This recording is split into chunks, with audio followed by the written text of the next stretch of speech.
Claro, porque hace poco leíamos un informe de una consultora económica llamada INVEC que explica de una manera muy clara, a través de un artículo en su página web, el famoso atraso cambiario, que es innegable. Claramente hubo muchísima inflación, las tarifas no aumentaron tanto.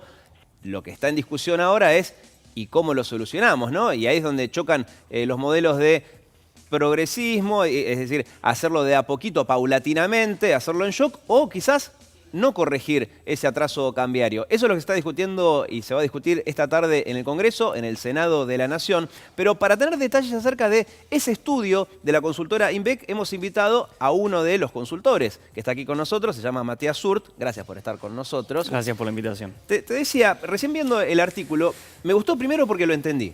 Eso fue genial. Bueno, porque leer un artículo económico y entenderlo es algo bastante difícil de conseguir.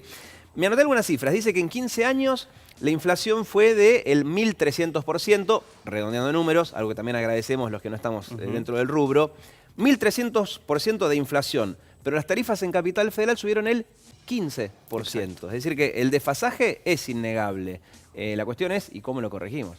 Sí, cuando se ven esos números se toma magnitud de lo que es la distorsión de precios y del atraso tarifario, porque un aumento del 15% es prácticamente un congelamiento absoluto. Claro. De hecho, cuando ves los números, por ejemplo, una factura promedio de electricidad de luz en Capital Federal, que era de 34 pesos en el año 2000, 2001, 2002, llegó al 2015 en 36 pesos, o sea que aumentó 2 pesos cuando todo se multiplicó por 15 o por 16 veces. Y ahí estaba viendo que, por ejemplo, citan a Entre Ríos, como un lugar del interior, pero una cosa es Capital Federal, donde el atraso era todavía más grande que el resto de las provincias. Insisto, 1.300% de inflación, las tarifas en Entre Ríos, claro, 1.300, 1.500, las tarifas en Entre Ríos subieron un 328%, que también parece mucho, 3 veces, pero en comparación con la inflación también quedó atrás. Exacto, sí. La distorsión era mucho más marcada en Capital Federal y el Gran Buenos Aires, pero en el resto del país habían subido, pero tampoco al nivel que correspondía. Y un detalle más, el costo de generación de la energía eléctrica y del gas natural y demás, a su vez subió un 2.300% en todos estos años. O sea, más que la inflación. Más que la inflación. O sea, la inflación es un promedio de precios. Hay precios que suben por encima y hay precios que suben por debajo. Claro. Bueno, justamente el costo de generar electricidad y gas natural en Argentina y en todo el mundo aumentó más que el promedio de los precios. Entonces el desfasaje sectorial, en ese sector en particular de la energía, es más aún. Perfecto. Entonces, hasta ahí vamos con el diagnóstico. Que eso, insisto, es innegable, es una realidad, son números, dato duro de inflación, dato duro de cuánto son las tarifas. Creo que casi nadie discute a esta altura que sí, que es cierto, se pagaba muy poco de luz y gas, lógicamente. Ahora viene la discusión respecto a qué es lo que hizo este gobierno y cuánto estamos pagando ahora y la manera en la que se lo hizo. Yo, siguiendo con los números del informe, dice que en el 2015, es decir, cuando terminaba el gobierno kirchnerista, lo que pagaban los usuarios servía para cubrir el 15% del costo de la energía de electricidad. Exacto. ¿No? Es un 15%. Ahora, después de todos los tarifazos, lo que pagan los usuarios alcanza a cubrir el 73%. Exacto. Y acá viene la pregunta, ¿termina acá? O sea, ya está, se está pagando el 73%, es decir, todavía hay subsidios, un poco menos que antes. La pregunta es, ¿hay que seguir hasta que se cubra el 100% del costo de la electricidad o ya con esto estamos bien?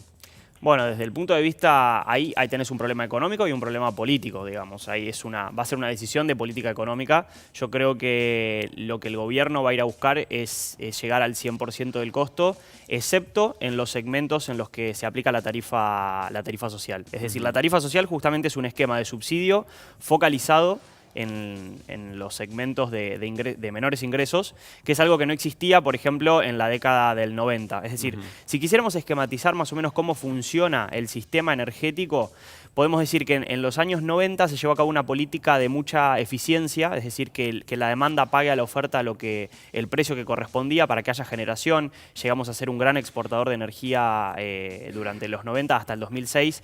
Le ingresaban al país prácticamente 10.000 millones de dólares anuales por exportaciones, cuando hoy estamos importando mucho más de lo que exportamos, entonces tenemos un déficit muy fuerte.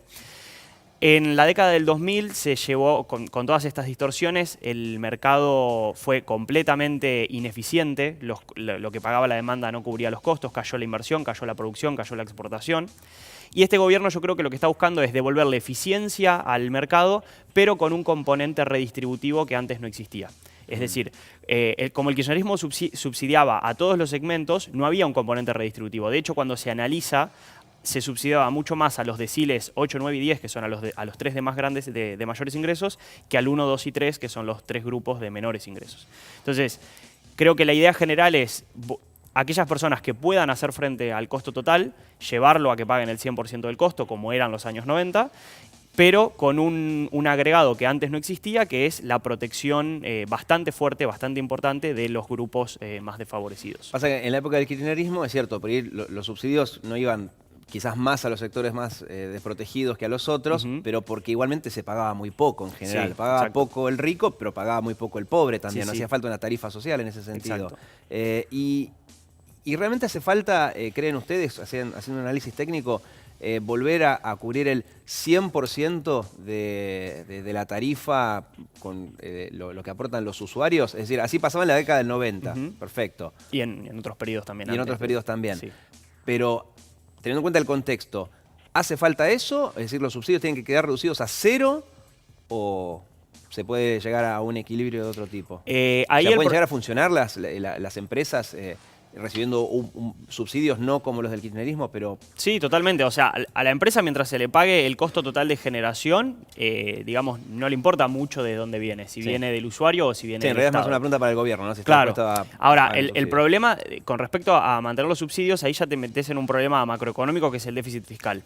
Argentina tiene un alto déficit fiscal, es uno de los desequilibrios que más debilidades, con más debilidades deja la economía argentina.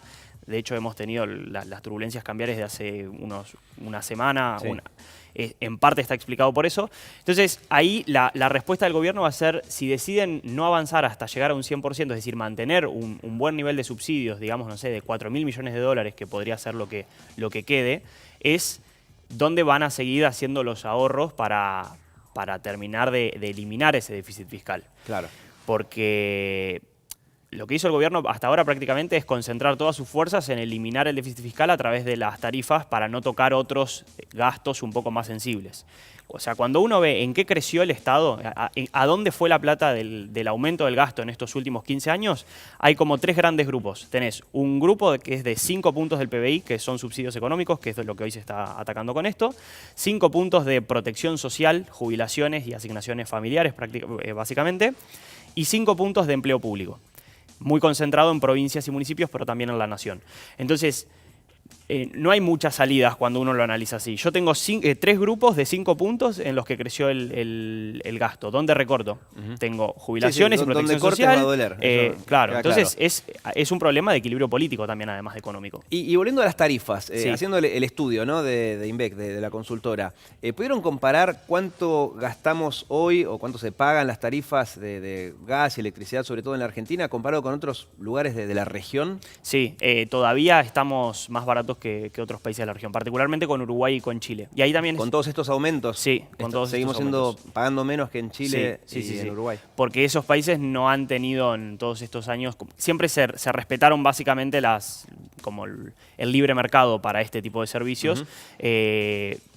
Probablemente tengan alguna protección al estilo de tarifa social para los ingresos más bajos, pero en términos generales una factura promedio sigue siendo más cara en Santiago de Chile y en Montevideo que en Buenos Aires. Y ahí es interesante ver además qué pasa con el consumo, porque el consumo per cápita, está bueno además comparar estas 3 ciudades porque son muy parecidas en términos de ingresos y de latitud, o sea, con respecto al ¿Y qué pasa clima. con el consumo? En Buenos Aires es entre un 80 y el 100% más, es decir, casi consumimos el doble por persona de energía que en Montevideo y en Santiago de Chile. Entonces, esto tampoco es como, bueno, Argentina derrochamos la energía como si fuéramos malas personas. En economía esto se lo entiende desde los incentivos económicos. Si a vos te regalaron la energía toda tu vida, o durante los 15 años, Tendés a consumir más. tendés a que consumir, si te nadie se preocupa por apagar la luz, nadie se preocupa por arreglar la ventana para que esté más aislada la casa y el gas caliente mejor y ese tipo de cosas. Entiendo. Gracias, Matías. No, por favor. Tengan en cuenta que a las 2 de la tarde empieza la sesión en el Senado. En el caso de aprobarse el proyecto impulsado por el peronismo, que incluye el kirchnerismo, el masismo, el PJ federal, etcétera, se convierte en ley porque en la Cámara de Diputados ya tiene su media sanción.